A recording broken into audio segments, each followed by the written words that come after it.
Are being recorded? Yeah, if you want, I can turn it off, but it's for my protection mostly. Other than the FBI? Okay. Let's see. All right, very well. Hi, I am Josh. I teach at the South Texas College of Law in Houston. The topic tonight is 3D printing guns. And we're fortunate, Joel was my fellow fighter on this case over the summer. I have been litigating this issue since 2014. And let me start by giving some background about this litigation. In 2013, Cody Wilson in Austin decided law school wasn't for him. And he decided to make a career out of designing 3D printed guns. He first developed a lower receiver for an AR-15. This is a plastic thing that makes the gun work. He developed the plans to print magazines for firearms. But what really put Cody on the map was the design of the Liberator. Okay? The Liberator was a fully functional plastic pistol where every aspect of the pistol was printed, with the exception of two things. First, the firing pin, which you need to actually hit the back of the bullet, metal. And second, the bullet, right? Bullets are made out of metal. Cody put these files on the internet. His timing was not very good. He did this right around the same time as the Newtown mass killing in Connecticut. And as you probably recall, President Obama instructed his cabinet to find ways of using executive action to stop guns. His administration put their heads together. They said, aha, we can't stop people from printing these guns, but we have the authority to stop them from sharing the information of how to make them. What do they use? Export Control Law, ITAR. You probably never heard of ITAR. If you have, you're paying way too much attention to this stuff. ITAR was a system of laws passed in the 70s and 80s. And these regulations are designed to prevent you from shipping weapons overseas. It makes sense, right? If I want to send a Stinger missile to Afghanistan, I probably should get the government's permission first.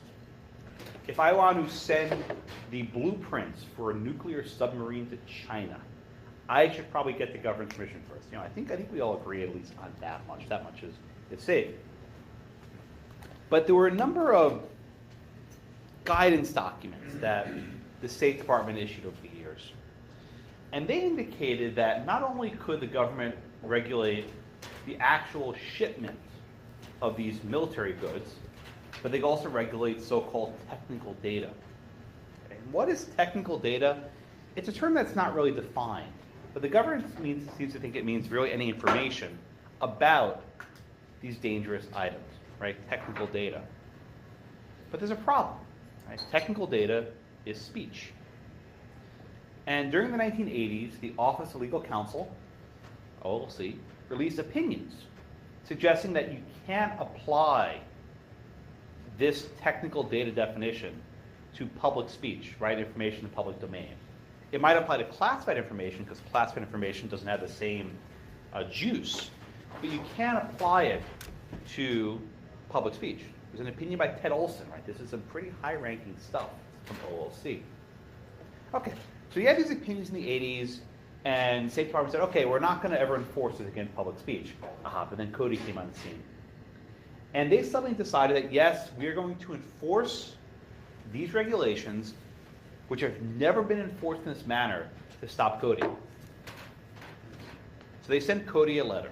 They said, you need to take these files off the internet immediately. Cody didn't know any of this stuff. Experts were just putting stuff on the web. He complied.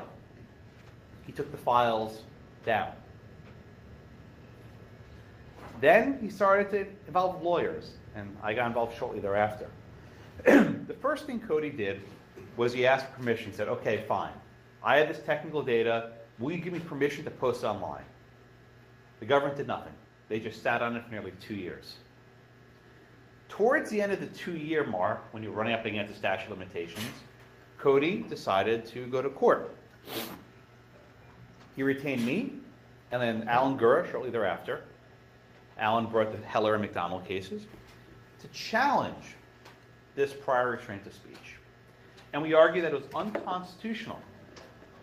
It was unconstitutional, first of all, to not grant his permission or deny it, just set it lingering for 2 years. And also it was unconstitutional to have this entire restraint system.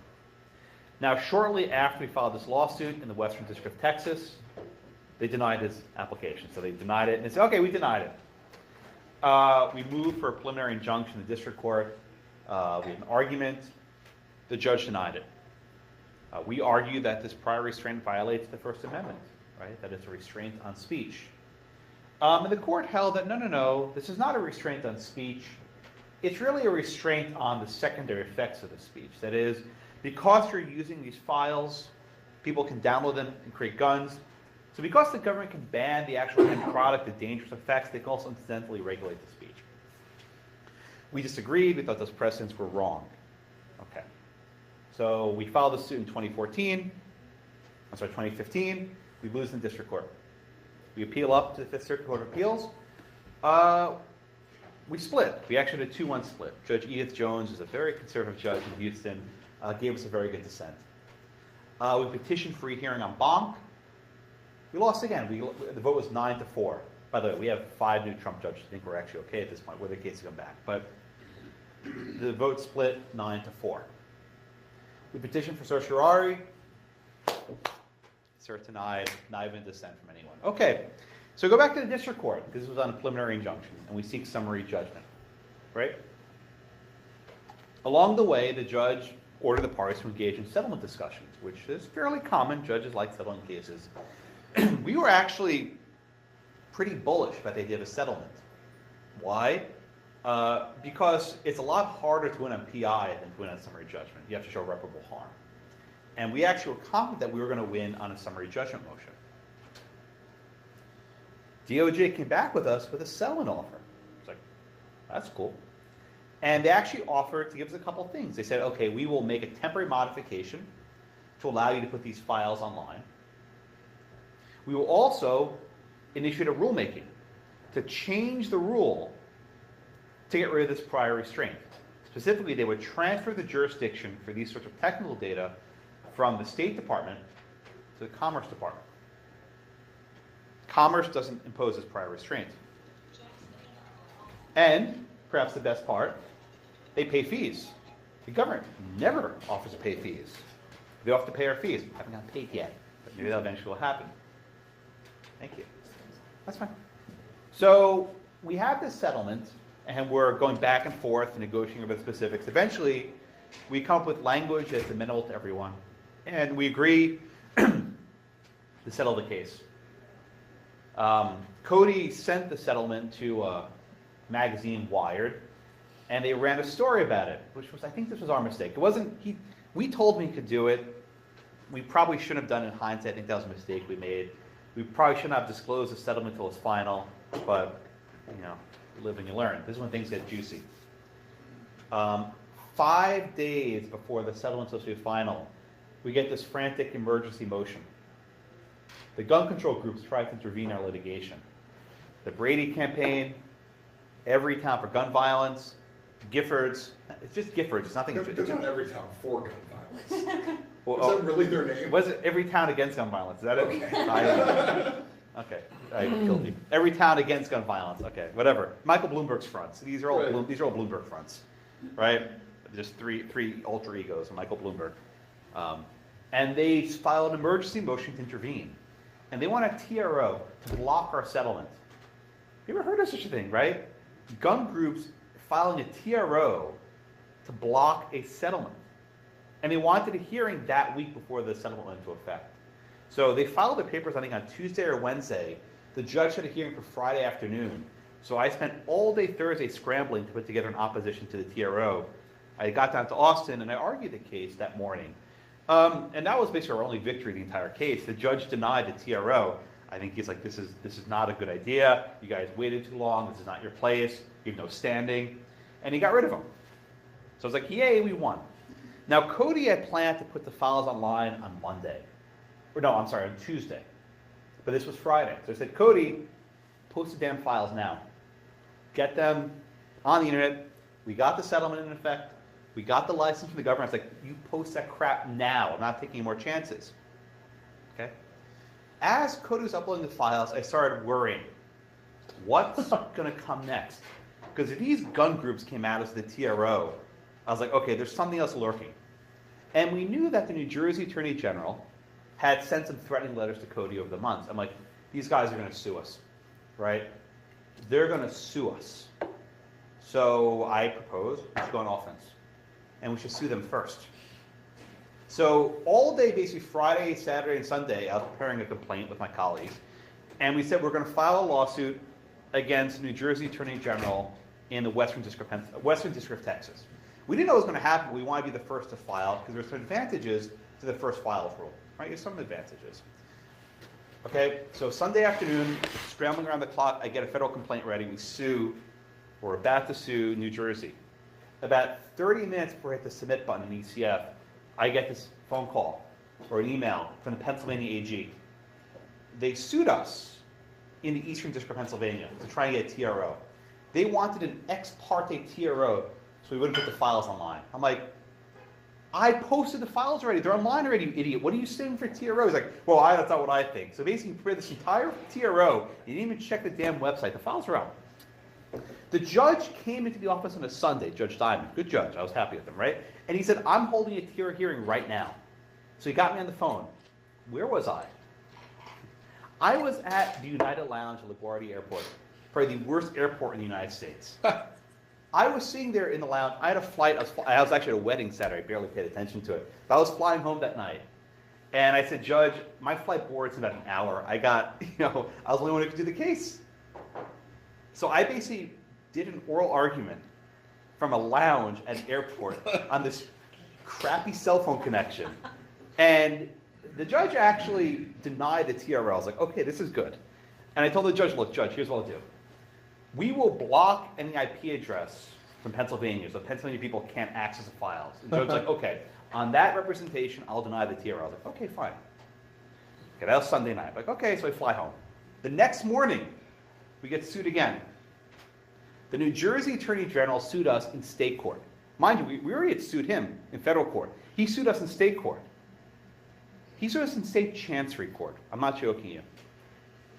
They wanted an ex parte, nationwide, temporary restraining order from a chancery court in New Jersey. This is like where you go for probate matters and very trivial, I don't say the court's trivial, but fairly mundane issues. It's a court of limited jurisdiction. Actually, that judge was good too. I have no complaints against that judge. Go in Delaware Chancery, it can give you nationwide judge. Basically. So basically they want an ex parte TRO, right? Ex parte TRO. And the judge denies it. He says, you know what? I want a brief on my desk tomorrow morning, Tuesday morning. Okay? I want a brief on my desk Tuesday morning. So I had to basically stay up all night figuring out how to do New Jersey litigation. New Jersey is weird. They don't have any electronic filing. It's by courier. You have to actually hand deliver papers. And I was working with a firm, very good local counsel, and I basically stayed up all night Monday writing a brief. That wasn't the only thing I did on Monday. Joel comes in. Also on Monday, the Attorney General, Ferguson, right? Ferguson is named, at a press conference.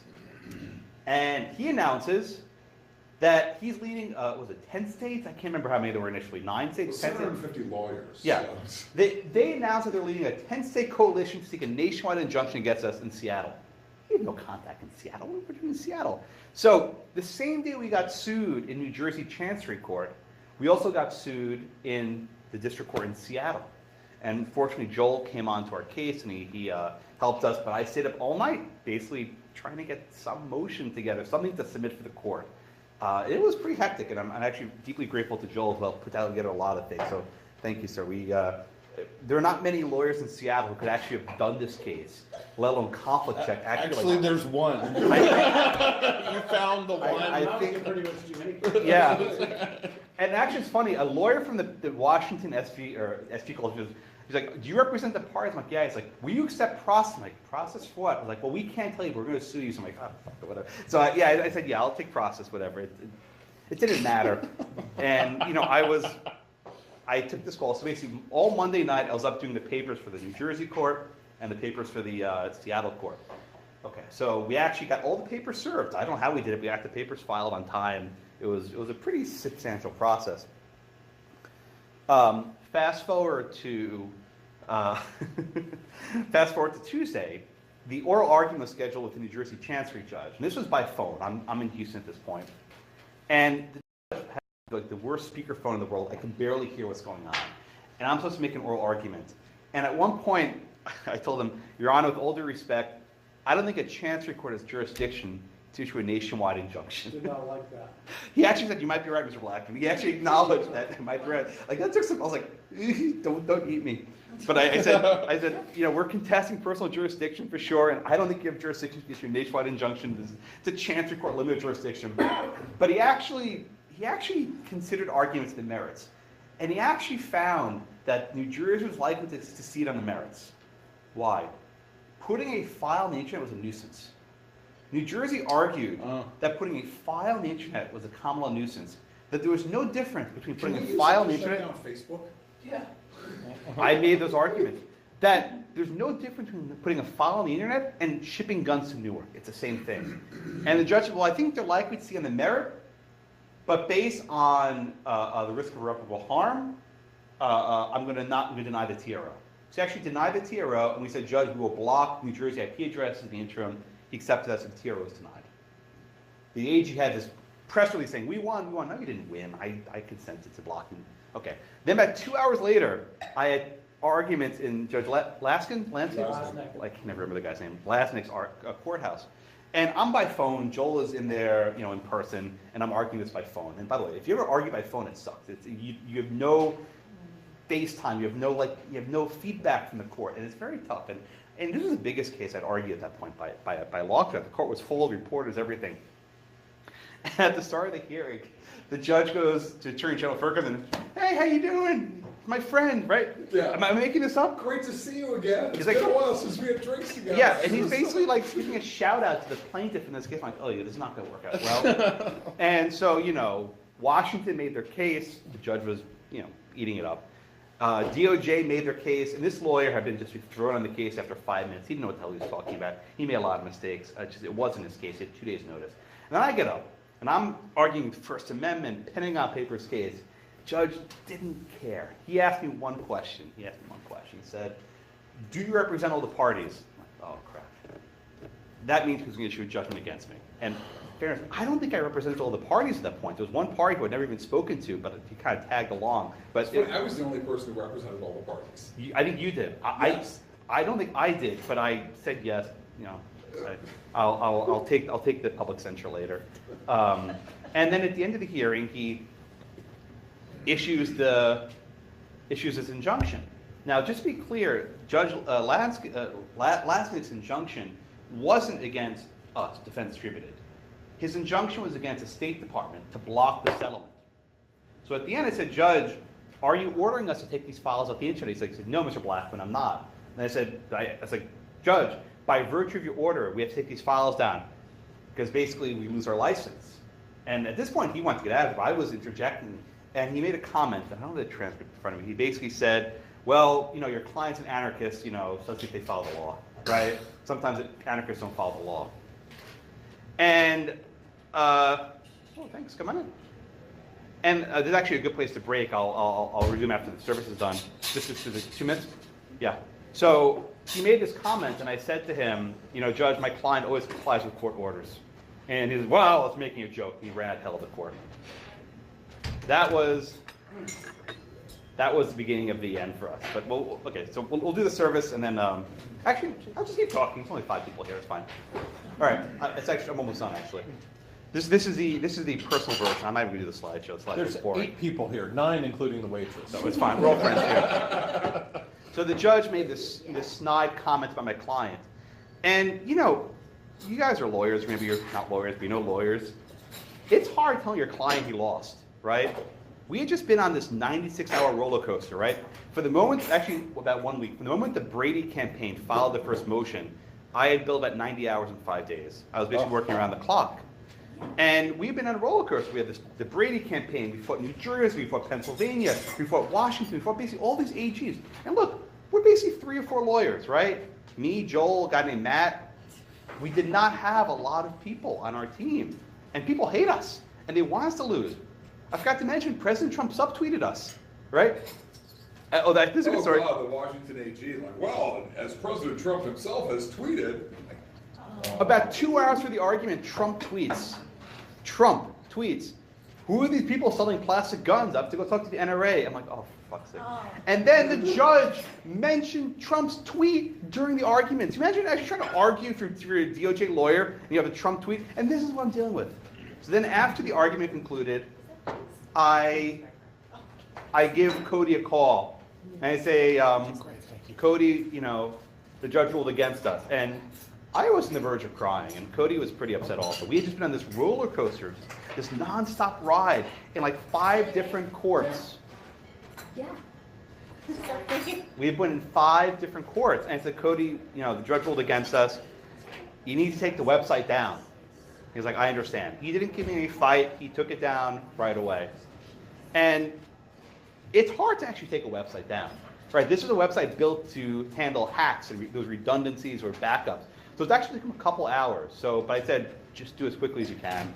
And by about 2 or 3 hours later, the website was taken down. I mean, they didn't hold us in contempt or anything, but I was worried that if we didn't take it down right away, that I get like a contempt citation from General Ferguson, and I want to deal with that. So Cody took it down. And, there was victory, right? I did, all the major press. I did the PBS NewsHour by phone that day, right? Because I was so damn busy, I couldn't go to a studio. I talked to about 40 or 50 reporters today, educating them about the case, why someone was like, look, if they can stop us, they can stop newspapers, right? You damn fools. This is about free speech. And they didn't get it. Yeah, I didn't even tell my parents. I said, Josh, was that you on the PBS NewsHour? I was like, yeah, Dad, that was me. Okay, and that was just the start, right? So at that point, though, things settled down. Right? Cody and I actually had this long conversation. Oh, I forgot Governor Cuomo. He called me. I totally forgot. Shortly after Judge Alaskan enters the injunction, my phone rings and it says unlisted. I'm like, oh God, who is this now? And he's pick up. This is Governor Andrew Cuomo. I'm like, oh my God. And he's like, you represent the gun guy? I'm like, yeah. He's like, can you tell your client to take his files down? I'm like, Judge. I was like, Governor, your attorney general sued me. She just got a nationwide injunction. You already won. She's like, New York AG. New York AG. Yeah, they joined the lawsuit. And he said, well, she doesn't work for me. She's independent from me, but I want you to take this out. I was like, Governor, can you send me something in writing? I can't respond to a phone call. He's like, okay, I'll have my counsel send you something. And then he started chit-chatting me. And it's actually hilarious. So I'm from New York. I said, I'm originally from New York. He's like, well, your parents there? I was like, yeah. I was like, your parents going to vote for me? He was pitching my parents to vote for him on this phone call after this insane roller coaster ride. And I was laughing my ass off. We actually later sued New York and used that phone call as purposes of personal jurisdiction because I was in Texas. Judge didn't buy it. But Governor Cuomo did call us on that.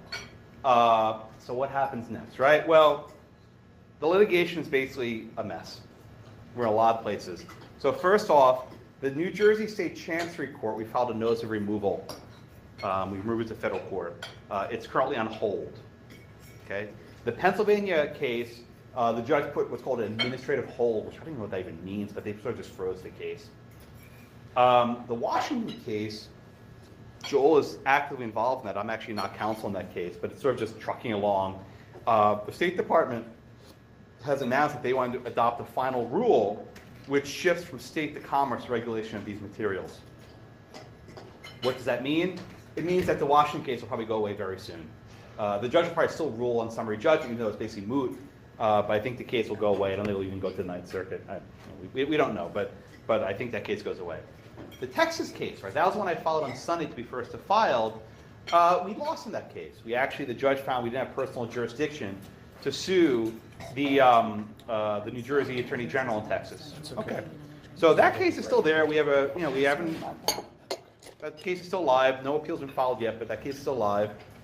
And we've also filed another lawsuit in New Jersey. And we sought a preliminary injunction against New Jersey Attorney General in New Jersey. We have jurisdiction there. He can't complain about that. We are in the right place. And that case will be fully briefed in a couple days. And the oral argument is on the 20th. My colleague, Chad Flores, we argued that. He's a very good lawyer. I'm very, very happy working with him. And that's where the case is going. So that's a, 25-minute roller coaster. But let me just take a step back and talk about some big picture items. This case scares people. right? They think we'll have these plastic guns and people will be smuggling them into stadiums committing assassinations. Yeah. Quick question. Yeah. Jersey goes to Second Circuit, Third Circuit. Third Circuit. New Jersey to the Third Circuit. What I try to convey to people whenever I speak about this case to reporters is what's at issue here is not about actually printing the guns. We've never actually asserted the right to own a gun. We've actually never made that argument. I don't think I would make that argument, or Heller.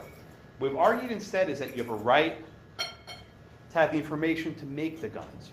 These are primarily First Amendment cases. You have the right to share information. And the sorts of decisions that these blue AGs have had would lead to the regulation of Facebook. This is non-trivial.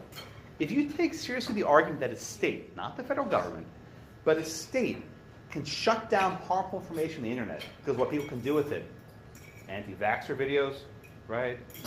Political dissidents, I don't know, the slope goes pretty slick. This case, I think, will go to the Supreme Court eventually, and I think we're going to win. Well, and one of the things I think is very much worth emphasizing, there's almost no discovery in these cases. Yeah. So they come in and they say, this is information about how to print a 3D gun. We don't disagree on that at all. Therefore, it's dangerous and we're allowed to shut it down.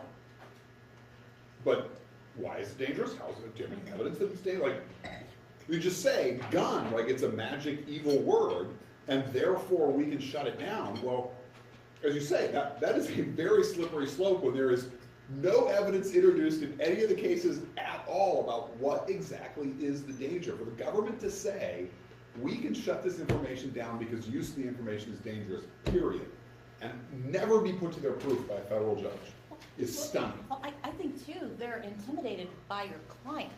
I saw him interviewed on Fox News, and he was just incredibly impressive. He is not this, beer chugging redneck from South Carolina. What's wrong with beer? I like beer. My stepfather. I still like beer. He's not the guy in the muscle shirt. You know what I mean? Like in the white. Well, look, so making guns. He's not that guy. Cody is quite possibly the worst poster child to have for this case, but he's also the best. And let me just make this comment. I've been working with Cody now for, he's no longer the director of Defense Distributed. Some other stuff happened. Yeah, we're good. But I've been working with Cody now for years, and he's extremely thoughtful. He's very careful, and he listens to his lawyers, which is a hell of a lot better than most clients. Look, when I told him Judge Laskin put in a nationwide injunction against you, take the damn files down, he could have said, no, not going to do it. Could have. I would have had to resign at that point, I think. I thought about it, but he said, okay, I'm going to do it.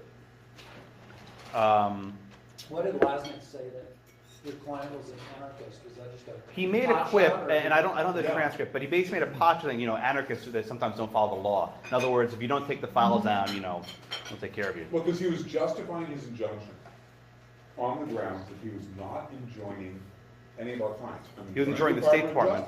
You're not really a party to this case, but you won't dismiss us either. Right, so I'm not issuing any injunction against you. Judge said, well, but hang on a second.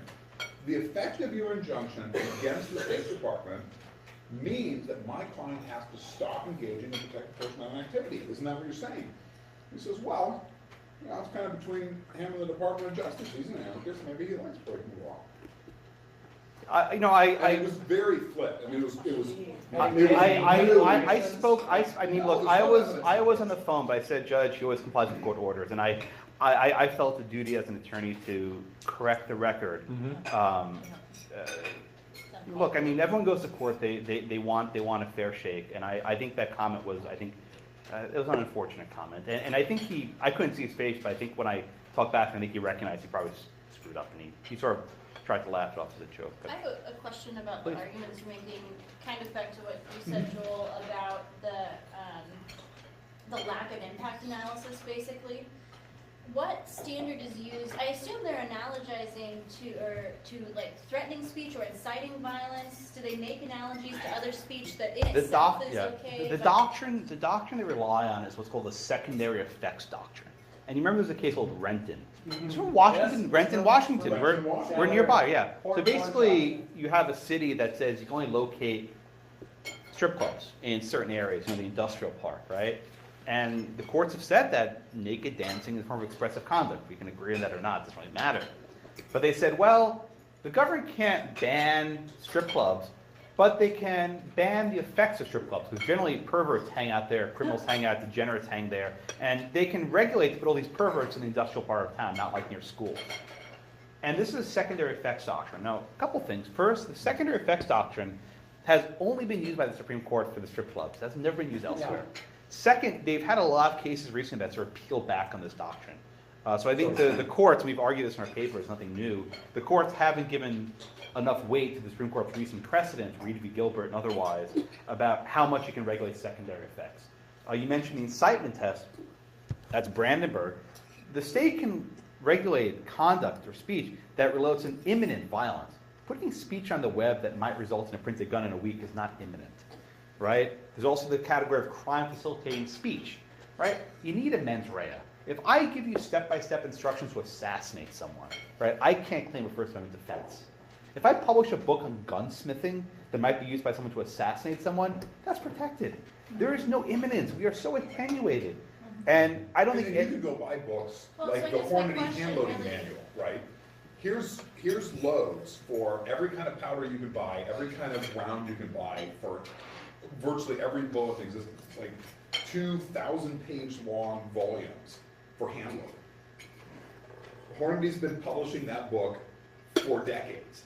This doctrine says you can tell Hornady to stop publishing hand So, loading. but in that instance, what factual findings would they need to substantiate? According to them, none. Yeah, I think Like, you they've need. done this and they've got nationwide injunctions with no facts at all. But in the secondary effects doctrine, seminal cases, was there a fact-finding requirement, I guess, is what I'm Not really. Okay. I mean, if there's evidence that criminals do frequent outside of strip clubs, that's enough. But it's so attenuated, right? Here, this is merely speech on the internet, Right. which is why I think ultimately we'll win this case at the Supreme Court. It might be a while. I've been in this ride for 5 years. It's been a long ride. Yes, sir. So, what was the, I'll presume headbutting, First Amendment rights, which certainly in Seattle, oh, I can say anything and I should be able to say anything. The undertone is so long as I agree with me, as long as you agree with me. But I would think that there would be as much of a reluctance to infringe First Amendment speech as there would be to promote anything along the lines of the Second Amendment. No. Well, unfortunately, I think the progressive left today has shifted on free speech in radical ways. And I think a lot of people on the right also are abandoning free speech principles as well. I think it's a doctrine that both sides are moving away from. And I think your Attorney General, who's now sued me several times, I guess, in different jurisdictions, I suppose, has taken the position that speech that can be used to make guns is not good speech. Maybe he's right, maybe he's wrong, but those doctrines, those sorts of tests will give the government powers that are scary. And I'm more acceptable to the federal government doing this. I think all this stuff's unconstitutional, but if you're having a standard to regulate the internet, it's got to be federal. You can't have a 50-state patchwork of the internet. It's not going to work. We have preemption arguments that I think are very strong, that all these things are preempted by. I was telling a judge, Your Honor, the Communications Decency Act preempts New Jersey tort law. My goodness, that's an easy one. And he found, yeah, it's a nuisance. I have another question about, so you said that there were guidance documents that were issued that aren't actually inherent in the statute, that are kind of the basis for the initial challenge. Did you, I guess, in challenging the guidance documents, do you have to also challenge the underlying statutory authority for the guidance making, or did you just challenge? We argued ultra vires, right? We argued that the agency's interpretation was not bound by the statute. And we actually argue, even, we want to get nerdy, a major questions doctrine argument, right? That if Congress wanted to delegate to the agency the power to regulate speech, they would have done so clearly. They would not have done through interstices, right? Through indirect reference. To quote Justice Scalia, Congress doesn't hide elephants in mouse holes. They do so expressly. And we've made that argument at various junctures. So, Josh, what would be the best argument for the other side? Be the devil's advocate. What's the best argument for those side? Why this is dangerous? What are the responses to it? Sure. This is a practical. Yeah, I think their strongest argument is actually the secondary effects doctrine, right, which doesn't require much proof. If you apply Renton in these other cases, then I do think there's a credible argument that they can ban speech as secondary effects. The problem is that doctrine, I think, is dead. And I think it's never been applied outside the context. But as a practical matter, how would somebody use this to do harm? I mean, don't Well- you have to have an expensive printer and all that kind of stuff? Right. Yeah. I mean, again, Renton didn't require many fact findings, but you would basically argue that having these files available, right, having these files available allows people who aren't licensed, who might be felons, who might be terrorists, bad guys, to print They were very unspecial worried weapons. about people coming over the border. Oh my God! He actually said I almost MS-13. laughed out loud. The lawyer said MS-13, right? Yeah. He said MS-13 will coming over 3D the print border guns. from Canada. I'm like, Yes, to a yes. sanctuary city. It'll be awesome. Yeah, the lawyer actually said that MS-13 will cross from Canada and 3D print guns. I was saying, It's probably Canada. It's of course they're coming that direction. That's Right. I think I had my phone on mute to laugh. Jose the Canuckian. yeah, exactly. Yeah. So, have you had any interest from major computer company, Facebook, Google, anybody that recognizes the implications Well, of this? so yes in and terms of no. support? And that was the first question. Second question is, do you have more than one slide? Because so far we've only seen your opening slide. I have so- 100 slides. I didn't show any of them. Okay. I'm not going to. I decided against. I want the improv. It's more Cloudflare collegial. was going to shut us down. This is Yeah, good. yeah. Well, yeah. I In mean, terms of like internet, so Cloudflare CEO is a fellow University of Chicago law school grad of Sure. my class. And Here, I'll they're show you the so last slide. interested in free speech and an open and free Here, internet, but they were how's going to that? shut us down. Excellent. There you go. That's slide 99. But let me ask you another question. Industry supported the shifting of jurisdiction from state to commerce. Because if you're a research scientist and you want to do collaborative research with another university, you have to go to the State Department to get permission to share information. It's awful. So they actually support the shifting of the rule. But if that rule shifts, our stuff comes along with them. So they're indirectly backing us. But we've had no support from the NRA. They don't want to even talk to us. We're grateful to the Second Amendment Foundation based here in Washington. They've been backing this case from the outset. We've had no support from the NRA. Most people just want to talk about us. Why is the NRA out? Because they represent gun shops. Well, they represent Ah, guns, but I don't think that's it. Most people can't No. afford to print a gun. No, I think it's more, they want to be able to tell the government, oh, we want gun bans of legal people. We want, but not these plastic guns you print yourself. I think it just doesn't fit their mission. Can't you Well, go and make both- your own gun for a lot cheaper than? No, It's it still has too nothing to do with expensive. the- So I represent both of them in the 1639 case, and they just draw a line on what cases they do. Yeah.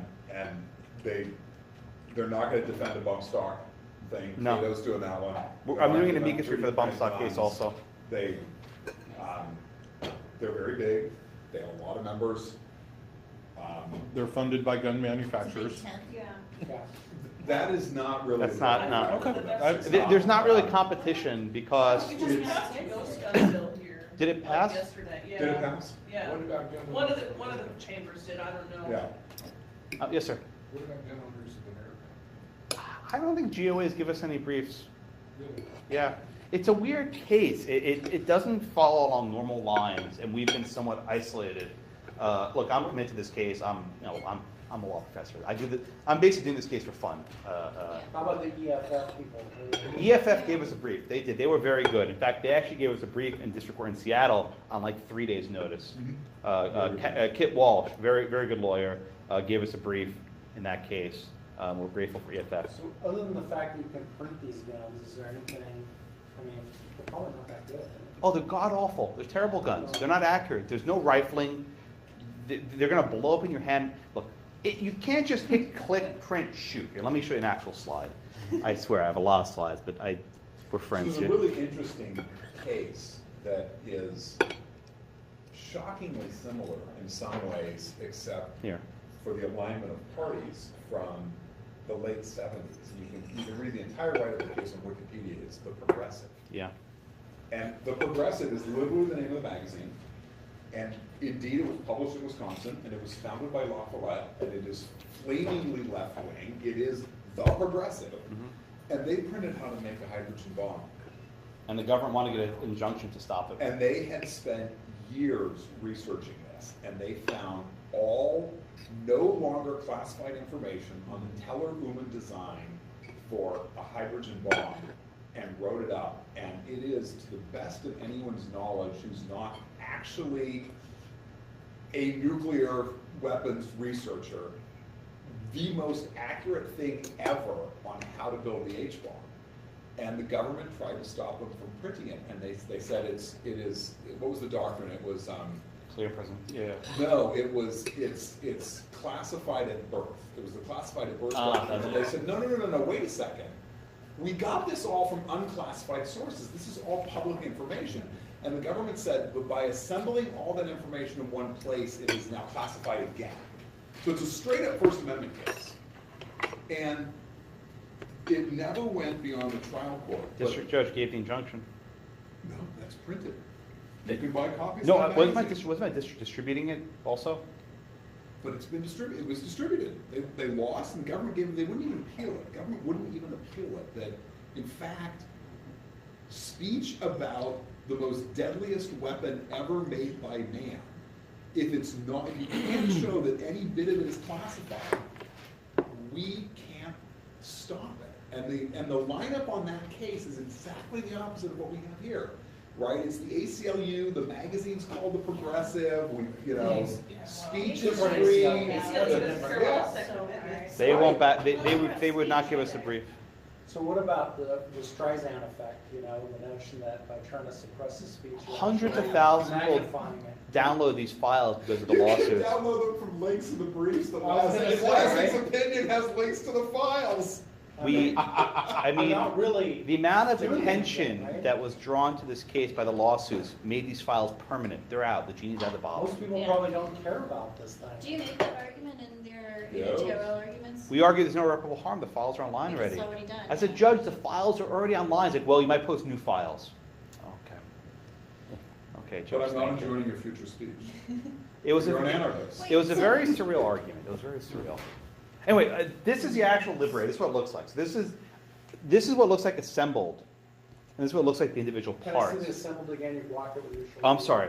This is what it looks like when it's fully assembled. If you notice, The barrel's really short. yeah, it's a tiny, crappy gun. It's not Can accurate. you hit anybody with it? It fires a little, like barely a 22. Okay. It's like a paper cut. Is it a 25? So what was his intention in starting this enterprise? So he's very Nietzsche, right? He's very philosophical, and he believes in anarchy and destruction of the state. And he's He's very, an anarchist. he's then. very So that part candid. was true. Yeah. It was accurate. And where was that in the record? Or did you Yeah, research it? Oh, yeah. But my objection wasn't characterizing him as an anarchist. It's his characterization that he wouldn't follow the court order. Right. That was my, he's an anarchist. He's self-avowed. But he believes in information as a way to destruct the state.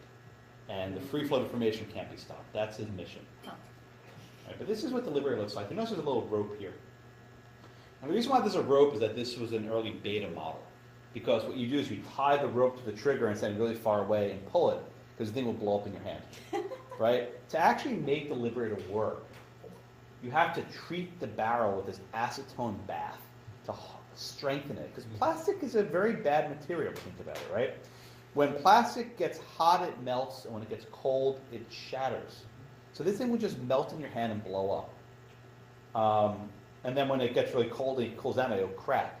So it's actually, it can take almost like a week to make one of these things from start to finish. These are not good guns, they're not accurate. And again, I've been in this case for 5 years, it's not gotten any better. Plastic will never make a good gun, it won't. So the AG's argument was that high school kids are gonna be able to walk down to the metal shop where there's now a 3D printer, and they'll be able to print a gun over lunch and then go shoot up Well, the that's school. just so So privileged what's, to assume that your high school has a 3D printer. Can't we imagine. should have accused him of white Yes, sir. privilege. So if he's, and again, I'm asking you to get into his head, but it would seem that he could have fabricated a plastic slide, say for a Glock, and kept everything else the same. And you've got parts that you can buy. You talking about the receiver? The slide is considered to be the receiver. Yeah, he does that. They sell They sell a product similar to that. Right, so you plastic slide, everything else is metal, and Yeah. you have essentially the equivalent of an 80% He AR lower. yeah, he does that. Yeah, he has a device called the Ghost Gunner. And the Ghost Gunner mills the 80% lowers. And they can mill the AR-15 lower, and they recently released the ability to mill the Glock, basically the Glock 90, whatever, the lower. So they have that now. Though, that's actually what's more valuable. The plastic guns are stupid. What actually matters is the milling of metal parts. And is that enjoined? Well, under the injunction effect now, we can mail people thumb drives. So DD will mail you a thumb drive with the files on it. You can't email it because that's electronic. They will mail you a USB drive. The judge put that as an opinion. He said you can mail USB drives. So DD is mailing them by the thousands. So we probably got discovery from the states on everybody we'd ever communicated with that. Yeah, actually, I don't know how many they've actually sent. I'm not even sure. But But it's interesting, we also moved Yeah. for dismissal because the judge said, you're not parties to the injunction. No relief was requested against us. They went- We said, well, none of us are proper defendants then. There's no claim against us, there's no relief against us, there's no injunction against us. We should get out. And you know what Lasnik said? I want to make sure your views are heard. We said, we can be amicus. We can Yeah. make sure. But no, he would not let us. So it's a bizarre case in so many ways. I mean, the idea that you have party defendants who say, I'm moving for, like, it's like a 12b6. You stated no claim against me for which relief can be granted. In fact, you haven't even asked for relief against me. And the judge said, yeah, but you're staying in. We said, but they only want to send for discovery against us, and discovery is unconstitutional. Nah, we'll take that up later, maybe. We'll rule on discovery issues later, but you're staying in the case. Political. all right. Yeah. Any other We haven't questions? gotten to eat yet. Yeah, I haven't eaten my steak yet. So any other questions? Eat your steak. I like my steak. Thank you all so much. Thank you. Thank you.